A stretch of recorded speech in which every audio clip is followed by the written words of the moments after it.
மாரடைப்பு ஏற்பட்ட கணவரை காப்பாற்ற முடியாமல் திகைத்த மனைவி, ஒருவர் கூட உதவ முன்வராத சோகம். பெங்களூரில் மெக்கானிக்காக இருக்கும் 34 வயதான வெங்கடரமணனுக்கு அதிகாலை 3:30 மணி அளவில் கடுமையான நெஞ்சுவலி ஏற்பட்டிருக்கு. இதனால அவங்க மனைவி இவரை பைக்ல உட்கார வச்சு அருகில் இருக்கக்கூடிய மருத்துவமனைக்கு கூட்டிட்டு போயிருக்காங்க. ஆனா அங்க மருத்துவர்கள் இல்லாததால வேற மருத்துவமனைக்கும் போயிருக்காங்க. அங்கு இசிஜி எடுக்கப்பட்டு இவருக்கு லேசான மாரடைப்பு ஏற்பட்டது உறுதி செய்யப்பட்டிருக்கு. இருப்பினும் சிகிச்சைக்காக வேற மருத்துவமனைக்கு அழைத்து செல்ல அங்கிருந்த மருத்துவர்கள் அறிவுறுத்தியிருக்காங்க. ஆனா அவசர சிகிச்சையோ ஆம்புலன்ஸுக்கோ எந்தவித ஏற்பாடும் செய்யப்படல. மீண்டும் வேற வழி இல்லாம தன்னோட பைக்லயே அவரை கூட்டிட்டு போயிருக்காங்க.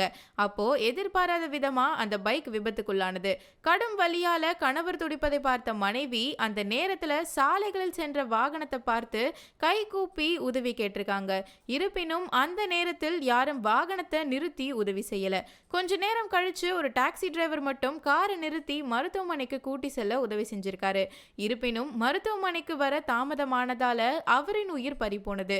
என்னதான் யாரும் உதவாமல் கணவரின் உயிரே போன பின்பும் கூட மனிதநேயத்தோடு அந்த பெண் அவரின் கண்களை தானமா கொடுத்திருக்காங்க.